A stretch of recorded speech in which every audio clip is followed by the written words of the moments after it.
নমস্কাৰ প্ৰিয় দৰ্শকসকল চাবলৈ আৰম্ভ কৰিছে আসাম লাইভ 7 আৰু ষ্টুডিঅ'ত মই বিকাশ।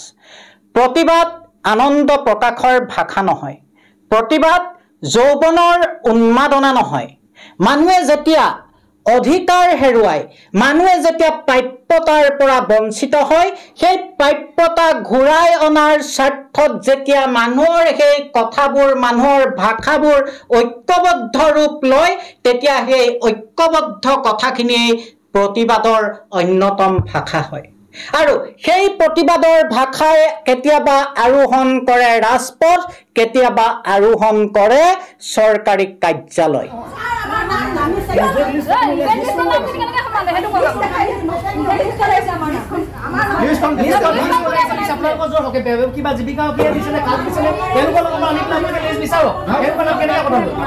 আসাম লাইভ 7 স্ক্ৰীণত আপোনালোকে যিটো প্ৰতিবাদৰ দৃশ্য দেখিলে, এই দৃশ্য ডিমৌ সমষ্টিত অৰুণোদয় আঁচনিক লৈ বিধায়ক সুশান্ত বুঢ়াগোহাঁই কুটিল ৰাজনীতি চলাৰ অভিযোগ উঠিছে। উদ্যমিতা আঁচনিৰ নামত বিজেপিয়ে দুৰ্নীতি কৰাৰ অভিযোগ উঠিছে। প্ৰকৃত হিতাধিকাৰীক বঞ্চিত কৰি বিজেপিয়ে পক্ষপাতদুষ্ট মানসিকতা লোৱা বুলি অভিযোগ তুলিছে কৃষক মুক্তি আৰু নাৰী মুক্তি সংগ্ৰাম সমিতিয়ে, যাক লৈ কালি ডিমৌত এইসকলে প্ৰতিবাদী কাৰ্যসূচী গ্ৰহণ কৰে।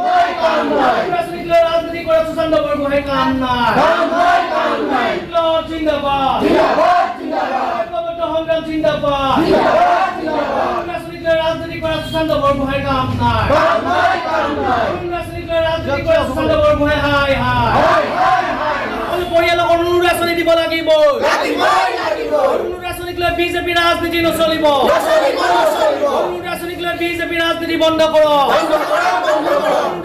বিজেপি ৰাজনীতি বন্ধ কৰক। খণ্ডন বিষয়ে হাই হাই, খণ্ডন বিষয়ে হাই হাই, খণ্ডন বিষয়ে হুঁচিয়াৰ, খণ্ডন বিষয়ে হুঁচিয়াৰ। চৰকাৰত থকা সকলো পৰিয়ালক অৰুণোদয় আঁচনি দিব লাগিব।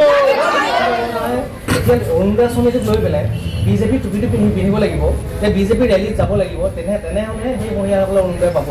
আৰু অৰুণোদয় পাবলৈ হ'লে প্ৰথম লিষ্টত নাম আহিবলৈ হ'লে বিজেপি ৰেলীটোত টুপি পিন্ধি পেলাই যাব লাগিব। আৰু গোটেই ৰাজনীতিটো কৰিছে গাঁৱত থকা আমাৰ বিজেপি লিডাৰবিলাকে।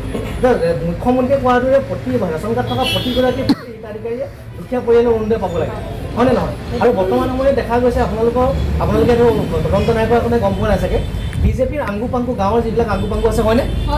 বিজেপিৰ যিবিলাক গাঁৱৰ আংগু পাংগু আছে, তেওঁলোকৰ পৰিয়ালৰ 3-4গৰাকীলৈকে পায়, ধনী হ'লেও পায়, নাপাবলগীয়া হ'লেও পায়। চাৰিচকীয়া গাড়ী কয় যে চাৰিচকীয়া গাড়ী থাকিলে আমাৰ দুখীয়া পৰিয়ালটোৱে যিঘৰ মানুহৰ এখন। আজি আমি কৃষক মুক্তি সংগ্ৰাম সমিতি আৰু নাৰী মুক্তি সংগ্ৰাম সমিতিয়ে ডিমৌ উন্নয়ন খণ্ডৰ কাৰ্যালয় ঘেৰাও কৰিবলৈ আহিছোঁ। আচলতে ডিমৌ সমষ্টিটোত হৈ আছে যে অৰুণোদয় আঁচনিক লৈ কেৱল মাত্ৰ ৰাজনীতি চলি আছে, উদ্যমিতা আঁচনিক লৈ কেৱল মাত্ৰ ৰাজনীতি চলি আছে। আৰু এই ডিমৌ উন্নয়ন খণ্ডৰ যিজন খণ্ড উন্নয়ন বিষয়া আছে, ইয়াত থকা বিষয়াসকলে চকুমুদা কুলিৰ ভাও ধৰি আছে। যিহেতু বৰ্তমান সময়ত দেখা গৈছে যে অৰুণোদয়, মুখ্যমন্ত্ৰী হিমন্ত বিশ্ব শৰ্মা ডাঙৰীয়াই কৈছে যে ৰেচন কাৰ্ড থকা প্ৰতিগৰাকী মহিলাই অৰুণোদয় পাব আৰু গছপুলি ৰোৱা প্ৰতিগৰাকী গোটৰ সদস্যাই উদ্যমিতা আঁচনি পাব।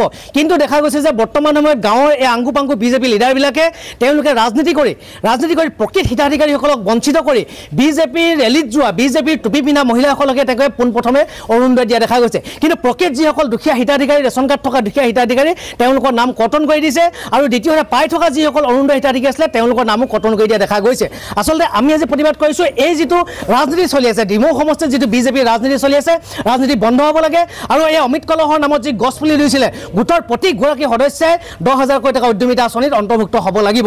অন্যথা কিন্তু কৃষক মুক্তি সংগ্ৰাম সমিতি বা নাৰী মুক্তি সংগ্ৰাম সমিতি কেতিয়াও ক্ষান্ত নাথাকিব। মই ডিমৌ সমষ্টিৰ বিধায়ক মই সুশান্ত বৰগোহাঁই ডাঙৰীয়াকো কৈছোঁ, সুশান্ত বৰগোহাঁই ডাঙৰীয়া, তোমাক আজি ডিমৌ সমষ্টিৰ ৰাইজে ভোট দি জিকাই আজি বিধায়ক হিচাপে তোমাক অধিষ্ঠিত কৰিলে। কিন্তু বৰ্তমান সময়ত তুমি তোমাৰ আংগু পাংগুখিনিয়ে অৰুণোদয় আঁচনিক লৈ, ডিমৌ সমষ্টিৰ ৰাইজক লৈ, দুখীয়া ৰাইজক লৈ তুমি ৰাজনীতি কৰা দেখা গৈছে, উদ্যমিতা আঁচনিক লৈ তুমি ৰাজনীতি কৰা দেখা গৈছে। গতিকে সুশান্ত বৰগোহাঁই ডাঙৰীয়াকো আহ্বান জনাইছোঁ, অৰুণোদয় আঁচনিক লৈ পেলাই ডিমৌ সমষ্টিৰ প্ৰকৃত হিতাধিকাৰীসকলক বঞ্চিত কৰি কেৱল ৰাজনীতি কৰিবৰ বাবে অৰুণোদয় তুমি নিদিবা। প্ৰকৃত হিতাধিকাৰী সকলো মহিলাক অৰুণোদয় আঁচনি দিয়ক। আৰু দ্বিতীয়তে উদ্যমিতা আঁচনিৰ সকলো মহিলাকে অন্তৰ্ভুক্ত কৰক। কৃষক মুক্তি সংগ্ৰাম সমিতি আৰু নাৰী মুক্তি সংগ্ৰাম সমিতিয়ে আজি ডিমৌ উন্নয়ন খণ্ডৰ অফিচত আমি এক প্ৰতিবাদী কাৰ্যসূচী ৰূপায়ণ কৰিছোঁ। আমাৰ মূল কথাটোৱে হৈছে যে ডিমৌ সমষ্টিটোত প্ৰকৃত হিতাধিকাৰীক বঞ্চিত কৰি কেৱল ৰাজনৈতিকৰণ আমি দেখিবলৈ পাইছোঁ।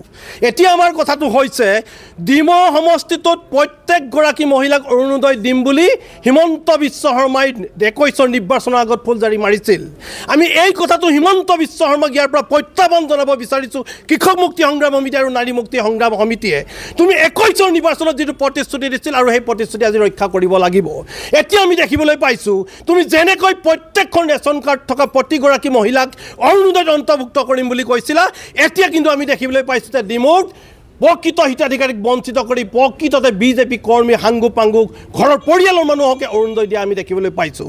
লগতে আগতেই পাই থকাৰ যিসকল অৰুণোদয় হিতাধিকাৰী আছিল, এই মুহূৰ্তত বিজেপি বুথ কমিটিৰ সভাপতি সম্পাদকক কৰ্তৃত্ব প্ৰদান কৰিছে গ্ৰামোন্নয়ন মন্ত্ৰী ৰঞ্জিত কুমাৰ দাস তথা হিমন্ত বিশ্ব শৰ্মা বিজেপি চৰকাৰে। লগতে ডিমৌ উন্নয়ন খণ্ডৰ খণ্ড উন্নয়ন বিষয়েও ইয়াৰ সম্পূৰ্ণ জগৰীয়া। আমি এই কথাটো ক'ব বিচাৰিছোঁ, নাম কৰ্তন কৰা প্ৰত্যেকগৰাকী হিতাধিকাৰীক পুনৰ অৰুণোদয়ত অন্তৰ্ভুক্ত কৰিব লাগিব আৰু ৰেচন কাৰ্ড থকা প্ৰত্যেকগৰাকী মহিলাক অৰুণোদয়ত দিব লাগিব।